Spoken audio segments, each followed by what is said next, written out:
At sunrise, a cloth merchant reaches his shop and finds three men waiting outside. One supplied the wool, another financed the wagon, the third is a landlord owed 2 months' rent. Inside are bolts of cloth, a wooden counter, a few coins, and an account book. His largest buyer vanished without settling a heavy invoice.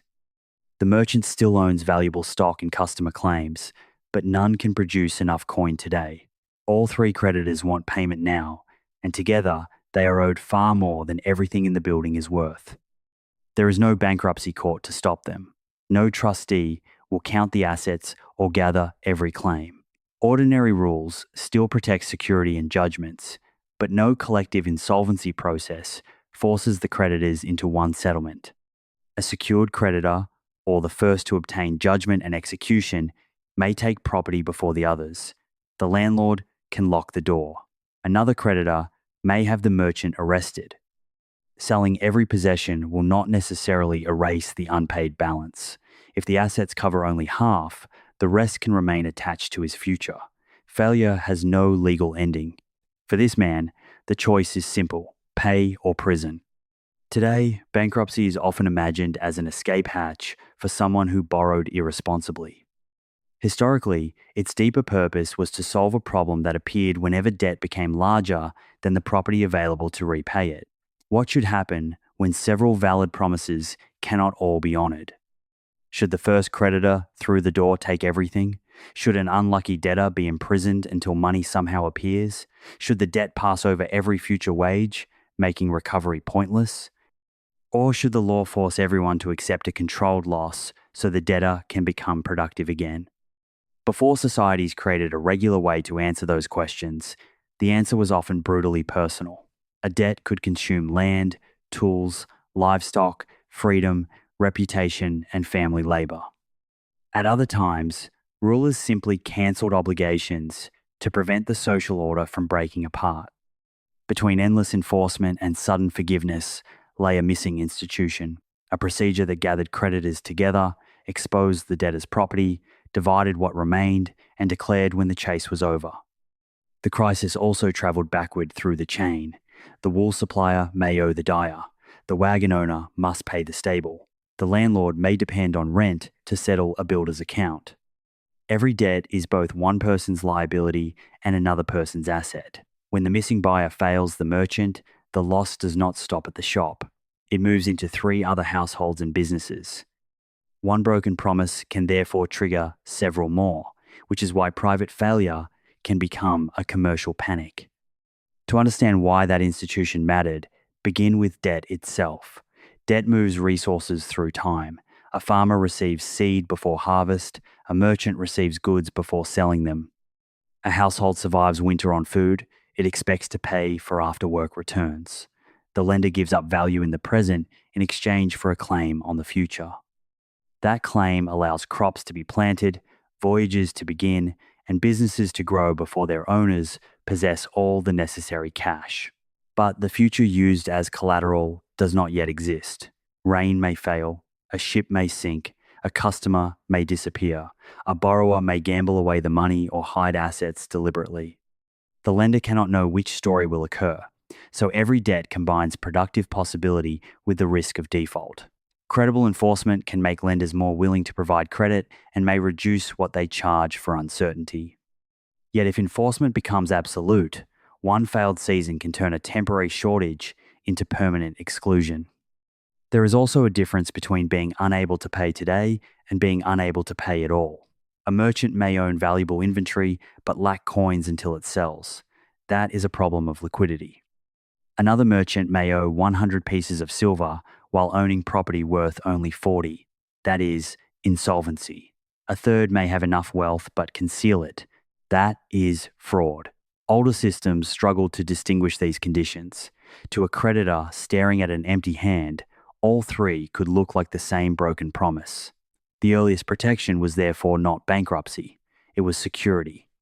A lender demanded something that could be taken if the promise failed. A field, a house, livestock, tools, stored grain, a guarantor, or the debtor's own labor.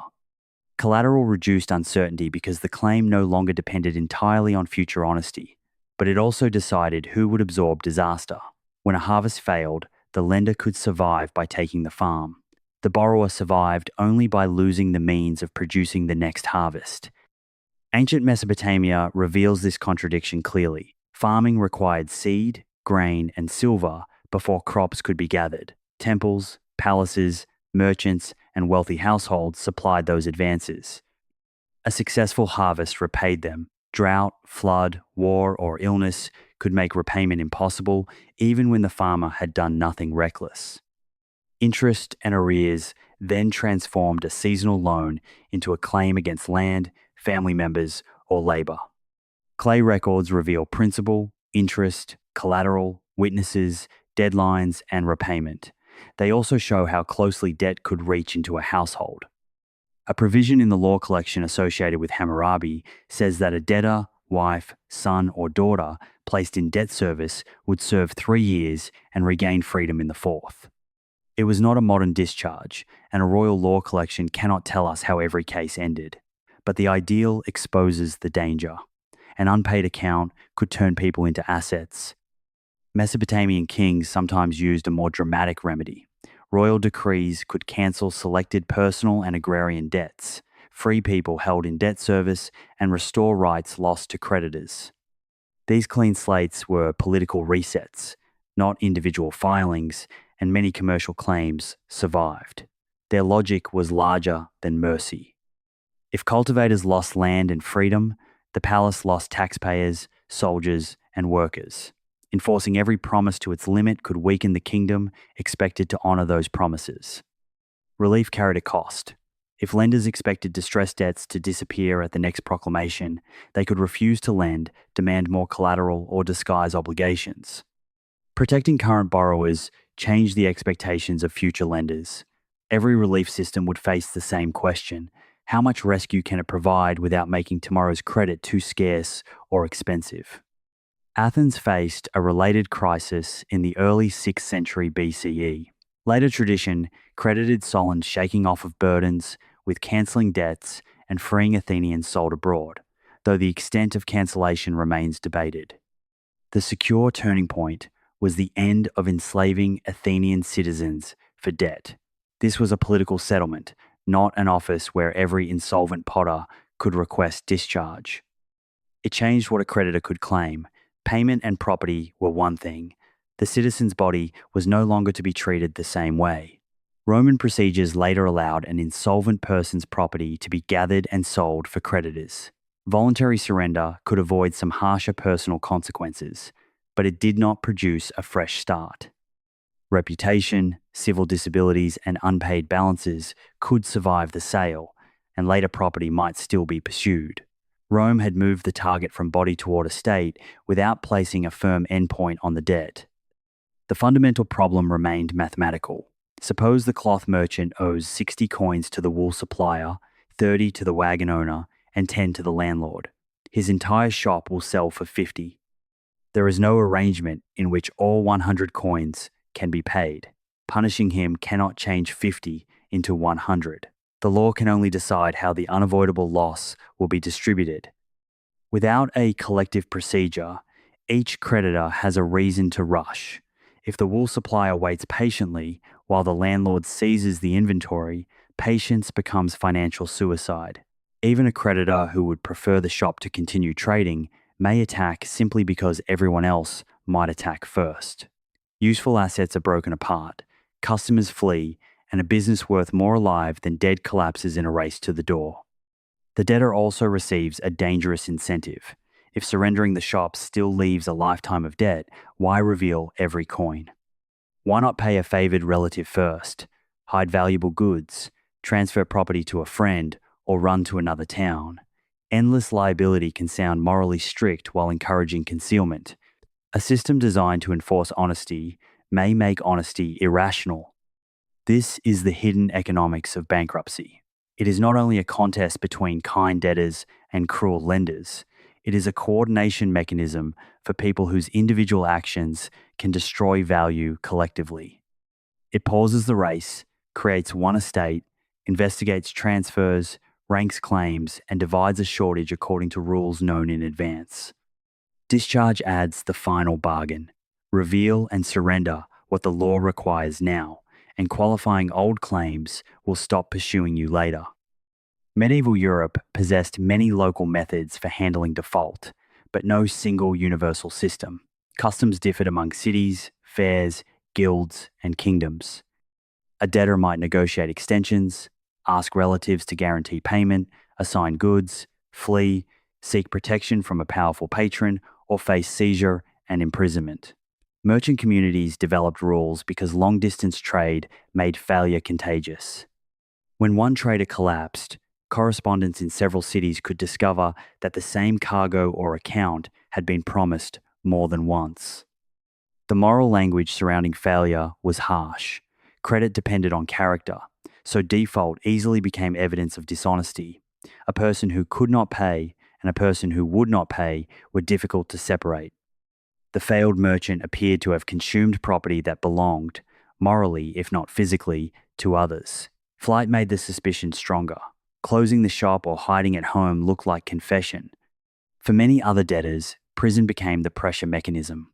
In England, a creditor meeting the legal threshold could have a debtor arrested before judgment if bail could not be provided, and after judgment could choose seizure of property or imprisonment against the hope of future payment. Insolvent debtors could remain confined for years, sometimes until creditors accepted payment or public relief intervened. Imprisonment for debt was formally civil enforcement, not punishment for a crime, but to the person behind the wall, the distinction offered little comfort. Now return to the cloth merchant. The wool supplier obtains judgment while the other creditors are still deciding what to do. A bailiff marks the stock for seizure. The landlord locks the shop, and the merchant cannot provide bail.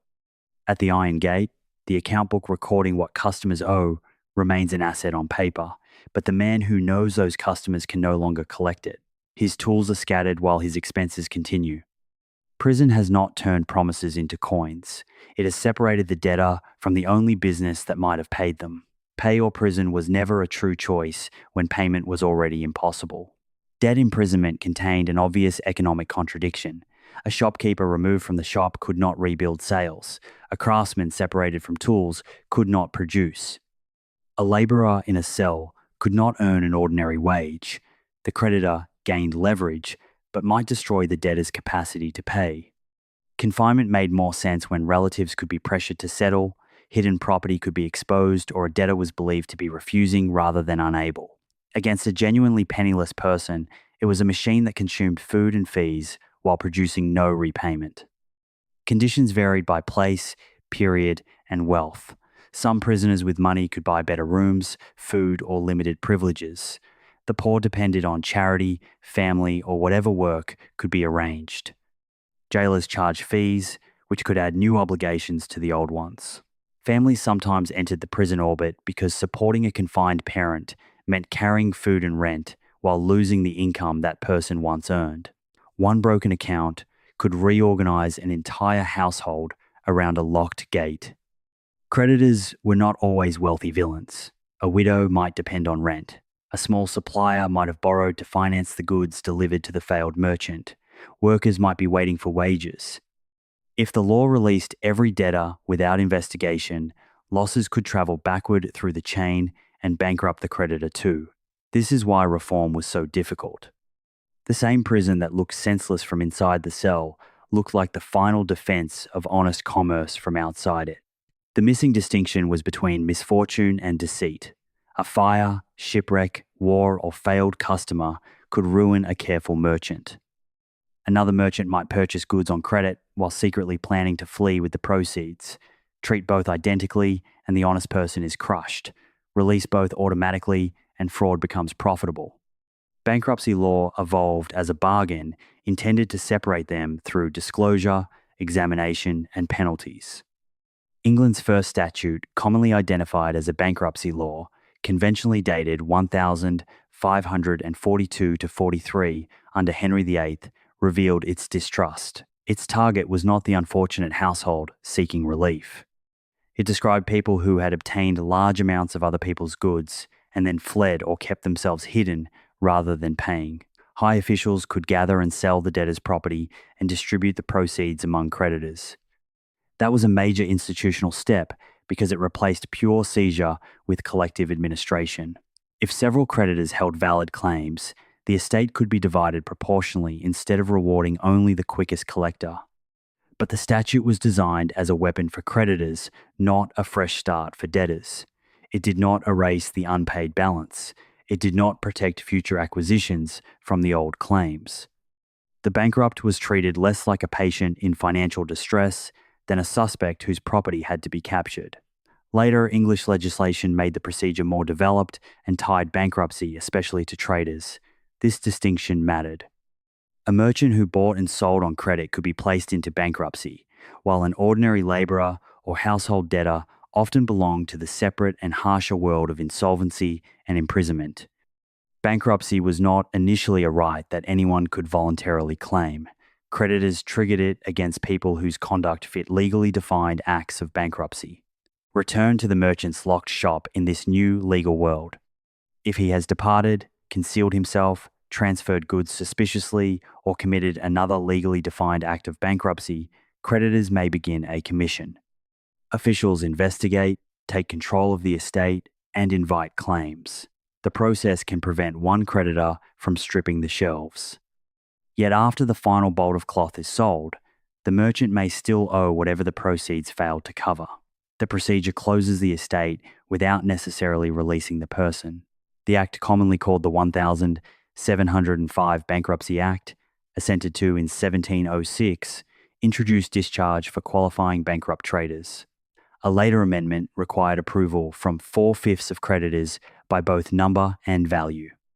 After surrendering assets, disclosing fully and obtaining the required certificate, an eligible bankrupt could be freed from remaining covered debts. Relief had become possible, but it was not yet a right the debtor could demand alone. For the cloth merchant, this changes the calculation. If he opens every ledger, returns property, names customers, and accepts the sale of his shop stock, he may receive something no creditor could offer alone, a legal end. If he hides a bolt of cloth or invents a transfer, the bargain collapses. Honesty is no longer only a moral demand, it now has a financial reward. This was not a gift without conditions. The law paired relief with severe demands for honesty. Creditors and officials gained access to books, goods, and testimony. Concealing assets could bring extreme punishment. The debtor's past became open to examination because discharge made secrecy valuable. The state was effectively offering a contract. Tell the complete truth, give up the estate, and accept public failure. In return, the old claims will not own every future success. For creditors, discharge appeared dangerous. A promise, once thought enforceable for life, could now end after partial payment. But the same law could improve recovery by making cooperation rational.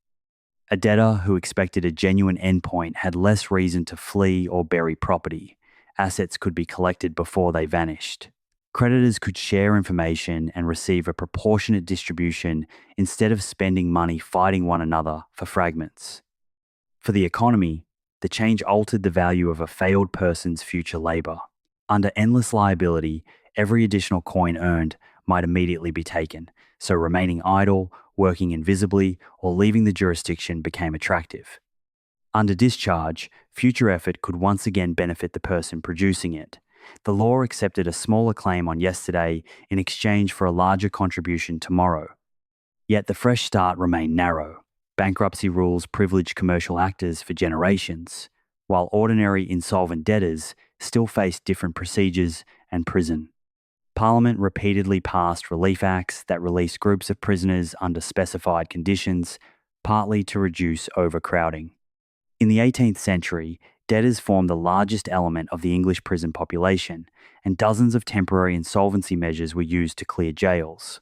A society was trying to create exceptions faster than it was willing to create a universal principle. This unequal treatment expressed an economic judgment.